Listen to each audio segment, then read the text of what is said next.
अस्सलाम वालेकुम। नई वीडियो के साथ आपकी खिदमत में हाजिर हूँ। कमेंट्स आते रहते हैं तो उसी को देख के हम फिर उन्हीं टॉपिक्स के ऊपर वीडियोस बनाते हैं। आज का जो टॉपिक है वो है चीटिंग के ऊपर। ये वर्ड बड़ा मशहूर ज़माना वर्ड है। खातून कहती हैं कि उसने मेरे शोहर ने मुझ पे चीट कर लिया, किसी खातून से बात कर ली, इसी तरह से फ़लानी लड़की ने किसी लड़के से बात कर ली, और इस चीटिंग को लेके लोग बहुत ज़्यादा परेशान होते हैं। तो आज की वीडियो में हम बात करेंगे असली चीटिंग के बारे में कि रियल चीटिंग क्या है।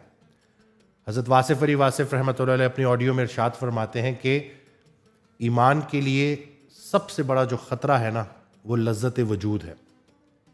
यानी कि जितना इंसान ये जिस्मानी ख्वाहिशात के पीछे भागता है उतना ईमान से महरूम हो जाता है। और कुरान पाक में या अल्लाह ताला ने जो लज्जत वजूद को इसको काबू करने का जो फार्मूला बताया है उसमें मर्दों के लिए है कि वो अपनी निगाह नीचे रखें। और रसूलुल्लाह सल्लल्लाहु अलैहि वसल्लम की हदीस से साबित है कि रोज़ा रखने पे कि जितना इंसान रोज़ा रखेगा, भूख रख के खाएगा, ओवर ईटिंग नहीं करेगा, उतना वो अपनी उन डिज़ायर्स को काबू कर सकेगा अल्लाह के हुक्म से। इसी तरह से ख़वातीन के लिए पर्दे का हुक्म है। वो इसलिए नहीं है कि वो ख़वातीन मर्दों की निगाह से बच सकें, वो इसलिए है कि ख़वातीन के अंदर ये एक अंदर से एक चीज़ मौजूद होती है कि वो सच संवर के जाएं, किसी महफिल में जाएं, वहाँ पे लोग उनकी तारीफ़ करें और वो अपनी तारीफ़ सुने और फिर अपने मुंह से अपनी तारीफ़ करें। तो हज़रत वासिफ़ अली वासिफ़ रहमतुल्लाह अलैह इरशाद फरमाते हैं कि अपने मुंह से अपनी तारीफ़ करना अज़ाब है और लोगों से अपनी तारीफ़ सुनना ये बीमारी है। तो ये जो ख़वातीन के अंदर ये जो एक चीज़ है ताकि वो जब पर्दा करें तो उस चीज़ को कंट्रोल कर सकें। इस्लाम जो है वो प्रॉपर ट्रेन करता है आपको इन्हीं चीज़ों के ऊपर काबू पाने के लिए कि जो आपके अंदर जो ख़तरे मौजूद हैं। मर्द को के लिए सबसे बड़ी जो अट्रैक्शन है वो फीमेल है, तो इसलिए उसको हुक्म है कि अपनी निगाहें नीचे रखे। ठीक हो गया। यानी कि हर मर्द को अलग तरीके से बताया गया है, ख़वातीन को अलग तरीके से बताया गया है। मकसद यही है कि इंसान अपने आपे से बाहर ना निकले। अब जो इंसान ओवर ईटिंग करता है, अपने साथ भी ज़्यादती करता है, हर जगह उसकी निगाहें इधर उधर फिर रही होती हैं, तो असल में तो वो अपने साथ चीट कर रहा है और अपने अल्लाह के साथ जो है वो उसके अगेंस्ट चल रहा है। तो जो अल्लाह के साथ वफादार नहीं है, अपने साथ वफादार नहीं है, उसने आपके साथ क्या वफा करनी है। आप देख लें कि आजकल 10-10 लाख रुपए के तो पर्स हैं, तो वो पर्स अपने लिए थोड़ी होते हैं, वो तो किसी भी महफिल में जाके लोगों को बताने के लिए कि देखें मैंने कितना महंगा पर्स लेके मैं आई हूँ, ताकि लोग उनसे इम्प्रेस हों। तो ये नुमाइश ज़रा कम हो जाए ना तो बड़ी चीज़ें ठीक हो जाएंगी। तो ये मसला दोनों तरफ है, मर्दों में भी है और ख़वातीन में भी है, और हमें अपने साथ और अपने अल्लाह के साथ सिंसियर होना पड़ेगा।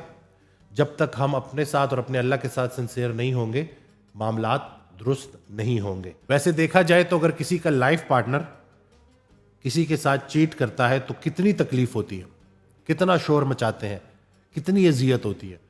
तो ज़रा सोचें कि जो खालिक है उसके सामने रहते हुए हम जो बाउंड्रीज क्रॉस करते हैं और चीट करते हैं अपने ऊपर, तो सोचें उसका ख्याल हमें क्यों नहीं आता। तो ये ज़रा अपना ताल्लुक़ अपने रब से स्ट्रॉन्ग करेंगे तो चीज़ें बेहतर होंगी। मर्द वही है जो अपनी ख्वाहिशात को काबू करे और जिसके साथ ख़वातीन बैठ के अपने आप को महफूज महसूस करें, वो थ्रेट ना हो उनके लिए।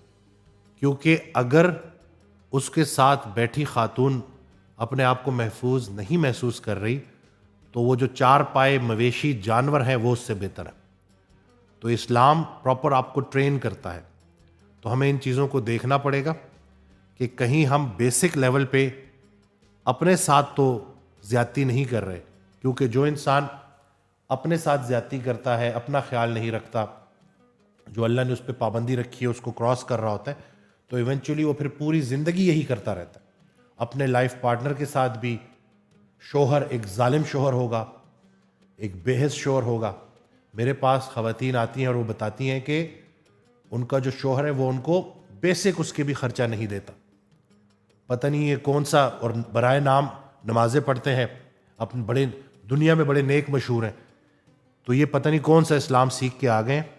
अगर आपको आपका दीन नरमी नहीं सिखा रहा, मोहब्बत नहीं सिखा रहा, वफा नहीं सिखा रहा, तो फिर सोचना पड़ेगा कि आप किस तरफ जा रहे हैं।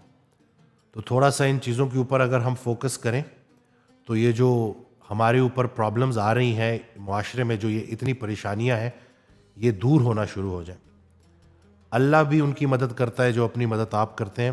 کوئی قوم اس وقت تک اپنے آپ کو نہیں بدلتی، اللہ تعالیٰ ان کو نہیں بدلتا جب تک وہ اپنے آپ کو نہ بدلے۔ یہ قرآن کی آیت ہے، اور یہ اتنی ڈیپ آیت ہے نا کہ اس کو اگر سمجھ لیا جائے کہ ہمیں انفرادی سطح پہ اپنے آپ کو چینج کرنا پڑے گا۔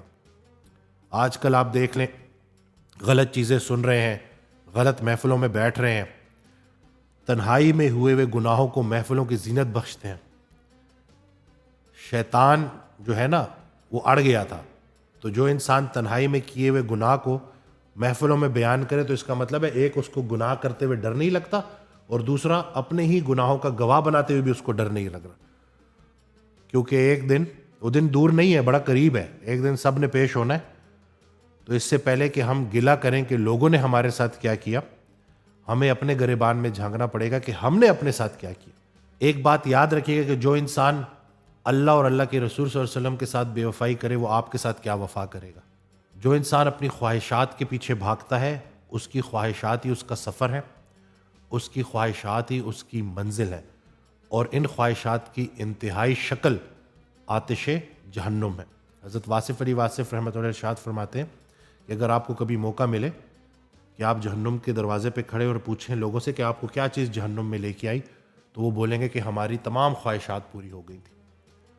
تو اس سے پہلے کہ جو خواہش کر رہے ہیں اس کو ذرا دیکھ لیں کہ وہ خواہش آپ کو کس طرف لے کے جا رہی ہے، اللہ کی طرف لے کے جا رہی ہے یا اللہ سے دور لے کے جا رہی ہے۔ تو ان چیزوں پہ اللہ تعالیٰ ہمیں عمل کرنے کی توفیق دے۔ چینل سبسکرائب کرنا نہ بھولیے گا، دعاؤں میں یاد رکھیے گا۔ اللہ حافظ۔